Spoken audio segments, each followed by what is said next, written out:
Hi hello నమస్తే. ఈ రోజుల్లో చాలా మందిని వేధిస్తున్న ప్రధానమైన సమస్య నిద్రలేమి, ఇన్సోమినియా. అసలు ఈ నిద్రలేమి సమస్యకు కారణాలేంటి? నిద్రలేమి సమస్య అనేది అంత ప్రమాదకరమా? దీర్ఘకాలికంగా నిద్రలేమి వేధిస్తే ఎటువంటి కాంప్లికేషన్స్ అనేవి ఉంటాయి? ఇటువంటి అంశాలని అడిగి తెలుసుకుందాం. మనతో పాటు ఉన్నారు ఆయుర్వేద వైద్య నిపుణులు డాక్టర్ సుందర్రాజ్ పెరుమాల్ గారు. నమస్కారం సార్. నమస్తే అండి. సార్, నిద్రలేమి సమస్య, ఈ సమస్య అనేది చాలా మందిని వేధిస్తుందని చెప్పాలి. అసలు ఈ నిద్రలేమి సమస్య అనేది రావడానికి గల ప్రధాన కారణాలు ఏమేమి ఉంటాయి సార్? అసలు సో నిద్రలేమి ఈ మధ్య కాలంలో ఏదైనా పెద్ద జబ్బదేం లేదు, బట్ నిద్రలేమి వస్తుంది అంటే దానికి ముఖ్యమైనటువంటి కారణం బ్యాడ్ లైఫ్ స్టైల్. సమయానికి తినకపోవడం, సమయానికి పడుకోకపోవడం, సమయానికి లేవకపోవడం, శారీరక శ్రమ చేయకపోవడం, మానసిక ఒత్తిడి, భయము, ఆందోళన, టెన్షన్, ఇరిటేషన్, కోపం, మెంటల్ స్ట్రెస్, అన్హెల్దీ ఫుడ్ అంటే బాగా ఓవర్ స్టిమ్యులెంట్స్ ఉన్నటువంటి ఫుడ్, చాలా ఎక్కువగా స్పైసెస్ ఉన్నవి, ఓవర్గా ఫ్రై చేసినవి, నిలవ పచ్చళ్ళవి ఎక్కువ తీసుకోవడం, లేదంటే టీ కాఫీలో స్టిమ్యులెంట్స్ ఎక్కువ ఉన్నటువంటి టొబాకో ఇలాంటివన్నీ ఎక్కువ తీసుకోవడం వల్ల స్టిమ్యులెంట్స్ వల్ల బ్రెయిన్ అనేది రిలాక్స్ అవ్వక నిద్ర సరిగా పట్టడం లేదు. అండ్ నిద్రపోయే సమయం కూడా చాలా లేట్గా ఇంటికి వచ్చి లేట్గా భోజనం చేసి లేట్గా టీవీ అది చూసి పడుకుంటున్నారు. ఆ టైంలో నిద్ర రావడానికి శరీరంలో ఏదైతే మెకానిజం ఉంటుందో అదంతా కూడా పూర్తి అయిపోతుంది అనమాట. నార్మల్గా పీనియల్ గ్లాండ్ అని ఉంటుంది బ్రెయిన్లో. ఈ పీనియల్ గ్లాండ్ ఏం చేస్తుందంటే మెలటోనిన్ అనేటువంటి అద్భుతమైనటువంటి హార్మోన్ని సెక్రెట్ చేస్తుంది. దీన్ని స్లీప్ ఇండ్యూసింగ్ హార్మోన్ అంటారు అనమాట. నిద్ర వచ్చేలాగా చేస్తుంది ఈ మెలటోనిన్ అనేది. ఓకే. అలాంటి అద్భుతమైనటువంటి మెలటోనిన్ మనం గనక లైట్ ఆఫ్ చేయకపోతే, జనరల్గా 8:30 నుంచి మెలటోనిన్ ప్రొడక్షన్ స్టార్ట్ అవుతుంది అనుకుందాం. 8:30 నుంచి 9:30 లోపు మనం లైట్ ఆఫ్ చేసేస్తే చాలా ఎక్కువ ప్రొడ్యూస్ అవుతుంది, హాయిగా నిద్రపడుతుంది. కానీ ఆర్టిఫిషియల్ లైట్కి బాడీని ఎక్స్పోజ్ చేస్తే మెలటోనిన్ ప్రొడక్షన్ 50% తగ్గిపోతుందని ప్రపంచ ఆరోగ్య సంస్థ వాళ్ళు ఇంకా అదర్ సైంటిస్ట్ వాళ్ళందరూ రీసెర్చ్ చేసి చెప్తున్నారు అనమాట. సో మెలటోనిన్ తగ్గిపోతే వచ్చే ఇన్సామ్నియా అండ్ మూడ్ డిజార్డర్స్ కి మెలటోనిన్ క్యాప్సూల్స్, మెలటోనిన్ సిరప్స్ తాగండి అని ప్రపంచ ఆరోగ్య సంస్థ వాళ్ళు చెప్తున్నారు. జస్ట్ లైట్ స్విచ్ ఆఫ్ చేస్తే ఫ్రీగా మన శరీరంలో తయారయ్యేటువంటి మెలటోనిన్ బయటకు వెళ్ళి ఎందుకు కొనుక్కోవాలి? So easiest way is to sleep early అనమాట. తొందరగా పడుకోవడం, తొందరగా లైట్ ఆఫ్ చేసేయడం.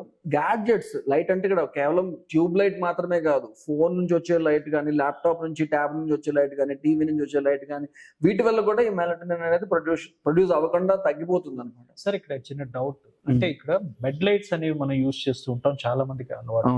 సో బెడ్ లైట్ కూడా కట్ ఆఫ్ చేయాలంటారా, లేదంటే బెడ్ లైట్ కొద్దిగా సరిపోతుందంటారా? లేదు, బెడ్ లైట్ ని ఆఫ్ చేయాల్సిన అవసరం లేదు. బెడ్ లైట్ లో వచ్చేటువంటి చాలా తక్కువ కాంతి, దానివల్ల వచ్చే ఇబ్బంది ఏమి లేదు. చాలా బ్రైట్ లైట్ ఏదైతే ఉందో, లేదా డైరెక్ట్ గా మన మొహం మీద పడేటువంటి లైట్ ఏదైతే ఉందో దాని వల్ల మనకి ఇబ్బంది అనమాట. అది కాకుండా ఏదన్నా అంటే బెడ్ లైట్ జనరల్లీ పెద్దవాళ్ళు నిద్రలో లేచి బాత్రూమ్కి వెళ్ళినప్పుడు తనుకొని పడిపోకుండా దానికోసం కొద్దిగా లైట్ పెట్టుకుంటారు, దట్ ఇస్ ఓకే, దానివల్ల ఏం ఇబ్బంది లేదు. బట్ ఇట్లా మనము లైట్ ఎమిట్ చేసే గ్యాడ్జెట్స్ ని దగ్గర పెట్టుకోవడం రాత్రిపూట, లేదా వాటిని ఆఫ్ చేసినా కూడా తలగడ కింద పెట్టుకోవడం, తల దగ్గర పెట్టుకోవడం, ల్యాప్టాప్ ని, ట్యాబ్ ని, ఫోన్ ని, అది కూడా మంచిది కాదు.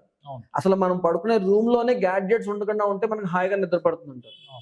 అండ్ మనం పడుకునే రూమ్ లో సరైన వెంటిలేషన్ వస్తుందా అది కూడా చూసుకోవాలి. వెంటిలేషన్ సరిగ్గా ఉంటే హాయిగా నిద్ర పడుతుంది.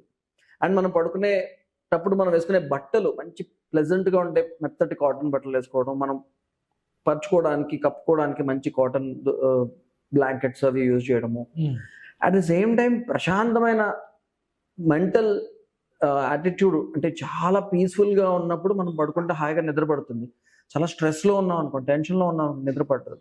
అందుకని కొంచెం డీప్ బ్రీతింగ్ చేయడము, ధ్యానం చేయడము, మెడిటేషన్ చేయడము, ఇవన్నీ కూడా చేస్తే హాయిగా నిద్ర పడుతుంది. సార్, కొంతమందిలో అంటే స్లీపింగ్ పిల్ వేస్తే గానీ నిద్ర పట్టదు, కొంతమందికి దీర్ఘకాలికంగా ఈ నిద్రలేమి సమస్య అనేది వేధిస్తూ ఉంటుంది. సో ఇటువంటి వారికి అంటే ఎటువంటి కాంప్లికేషన్స్ అనేవి ఉంటాయంటారు? ఎప్పటి నుంచో స్లీపింగ్ పిల్ వాడుతున్న వాళ్ళకి చాలా మందికి మెంటల్ డిజార్డర్స్ వస్తున్నాయి. చాలా ఇరిటేటెడ్ గా ఉండడం, లేదంటే డిప్రెషన్ లోకి వెళ్ళిపోవడం, ఓవర్ యాంగ్షియస్ గా అయిపోవడం, బైపోలార్ డిజార్డర్ లాంటి ఎక్స్ట్రీమ్ మూడ్ స్వింగ్స్ రావడం, ఇలాంటి సమస్యలన్నీ కూడా ఎవరైతే స్లీపింగ్ పిల్స్ వేసుకుంటున్నారో వాళ్ళకి వస్తున్నాయి అన్నమాట. అందువల్ల క్రానిక్ గా స్లీపింగ్ పిల్స్ వాడుతూ ఉన్న వాళ్ళు they have to find way to come out of this. దానికి ఆయుర్వేదంలో మంచి మంచి పద్ధతులు చెప్పారనమాట. ఉదాహరణకి ఈజియెస్ట్ వే, అరికాళ్ళకి మంచిగా వేడి చేసిన నువ్వుల నూనె కానీ కొబ్బరి నూనె కానీ మర్దన చేసుకొని కొంచెం తలకు కూడా రాసుకొని హాయిగా పట్టుకోవడం. ఇంకా మనకి ఓపుకుంటే అరికాళ్ళకి మర్దన చేసుకున్న తర్వాత ఒక టబ్లో హాట్ వాటర్ వేసి అందులో ఒక 5 నిమిషాలు ఈ మర్దన చేసిన కాళ్ళని పెడితే సర్క్యులేషన్ బాగా ఇంప్రూవ్ అయ్యి మైండ్, అంటే అరికాళ్ళకి మసాజ్ చేస్తే మైండ్కి రిలాక్సేషన్ వస్తుంది అన్నమాట. ఓకే. ఇప్పుడు హాయిగా నిద్రపడుతుంది. ఇలాంటివి చేసి మెడిటేషన్ చేసి ప్రాణాయామం చేసి తొందరగా తినేసి పడుకున్నా కూడా హాయిగా నిద్ర పట్టడం లేదు, లైట్ స్విచ్ ఆఫ్ చేసినా కూడా నిద్ర పట్టలేదు, ఎందుకంటే రకరకాల రీజన్స్ వల్ల. అలాంటి వాళ్ళకి కొన్ని సింపుల్ చిట్కాలు ఉన్నాయి, ఈజీగా ఇంట్లో మనం చేసుకునే అనమాట. అన్నిటికన్నా సులువైంది మీకు చెప్తాను ఒకటి. సో దానికోసం మన ఇంట్లోనే దొరికేటువంటి జీలకర్ర. ఈ జీలకర్రని ఏం చేయాలంటే ఇట్లా వేయించి ఫ్రై చేసి పౌడర్ చేసుకోవాలి. ఓకే. జీలకర్రని. సో జీలకర్ర ఫ్రై చేసిన పౌడరు ఒక టీ స్పూన్ తీసుకోవాలి. టీ స్పూన్ ఫ్రై చేసిన జీలకర్ర పౌడర్ని చక్కగా ముగ్గినటువంటి అరటిపండు, ఒక అరటిపండు, ఒక చెంచాడు జీలకర్ర పౌడర్, ఈ రెండు కలిపి రాత్రి తీసుకోవాలి. భోజనం అయిపోయిన తర్వాత ఒక గంట తర్వాత తీసుకోవాలి, పడుకునే ముందు అనమాట. తీసుకుంటే అలా ప్రతిరోజు తీసుకుంటే అట్లీస్ట్ ఒక 21 days చేయాలి. సో జీలకర్ర పౌడరు, అరటిపండు, అంతే, ఇంకేం కాదు, ఈ రెండు మాత్రమే. హాయిగా నిద్రపడుతుంది. అయితే ఇది చాలా ఎఫెక్టివ్గా పనిచేస్తుంది. దీంతో పాటు నిద్రని కలిగింపజేసే ఆహార పదార్థాలు, ఫర్ ఎగ్జాంపుల్ గోధుమలతో హాయిగా నిద్రపడుతుంది. గోధుమతో హల్వా చేసుకుని రాత్రిపూట తినొచ్చు. అలాగే గేదె పాలు, గేదె పెరుగు, గేదె నెయ్యి, ఇవన్నీ కూడా మాహిష క్షీరం నిద్రాజననానం శ్రేష్టం అని ఆయుర్వేదంలో చెప్పారు అనమాట. సో గేదె పాలు తీసుకోవచ్చు.